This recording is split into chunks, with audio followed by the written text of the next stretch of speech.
పొద్దున్నే నేను వీడియోలు స్టార్ట్ చేయడంతోనే నేను ఏ వీడియో పెట్టకూడదు, మా ఆయన్ని అడగడమే.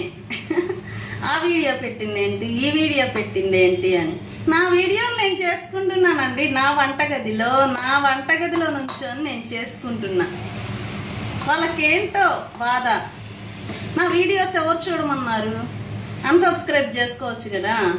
నీ 5-6 సబ్స్క్రైబర్లు నాకుంటే ఎంత, లేకపోతే ఎంత? అవునా కాదండి? నేను వీడియోలు పెట్టుకుంటున్నా, వంటలైనా ఏ అయినా నా యూట్యూబ్ ఫ్యామిలీ చూడాలని చెప్పి పెట్టుకుంటున్నా.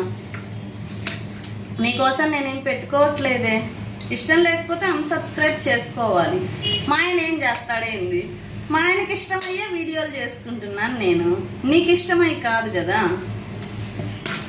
మా ఆయనకి నచ్చినట్టు నేను ఉంటాను, నాకు నచ్చినట్టు మా ఆయన ఉంటాడు. మీకు నచ్చినట్టు మేము ఉండమండి. అంతే కదండి, ఎవరైనా అంతే కదా. అంతేకాదు, ఒకనొక నాడు నేను వంటలు చేయనంట, బయట తెప్పిస్తానంట. మరి ఇవన్నీ వంటలు కాదా? మీరేమైనా చేసి పెడుతున్నారా మా ఆయనకి, మా పిల్లలకి? నేను చేస్తేనే కదా. నా పిల్లలు తినకుండానే యాపిల్ పండుల్లాగా నిగనిగలాడుతున్నారా? నా చేతి ముద్ద, తల్లి చేతి ముద్ద, అమ్మ చేతి ముద్ద తినే అలా ఉన్నారు నా పిల్లలు. మళ్ళీ సర్దుకుపోవాలంట. నా పిల్లలు సర్దుకుపోతారండి. మీరు చూసారా? నా ఫ్యామిలీలో నేనైనా, నా పిల్లలైనా, మా ఆయనైనా సర్దుకుంటున్నాము. సర్దుకోవట్లేదు. మీరు చూసారా?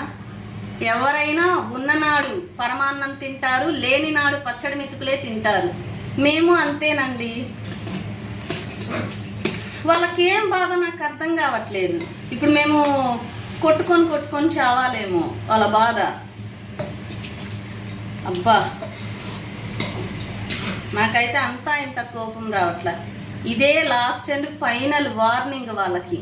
ఇంకొకసారి ఇప్పుడు నుంచి వచ్చిన వీడియోల గురించి అయినా ఎత్తి మాట్లాడితే, నాకు మా ఆయనకి ఫోన్లు చేసి సాడీలు చెప్పారే, అవి నేను నలుగురిలో చెప్పాల్సి వస్తుంది.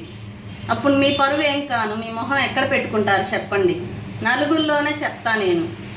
నా మీద మా ఆయనకి సాడీలు చెప్పింది ఎన్నిసార్లు ఫోన్లు చేశారో, మా ఆయన మీద నాకెన్ని సాడీలు చెప్పారో.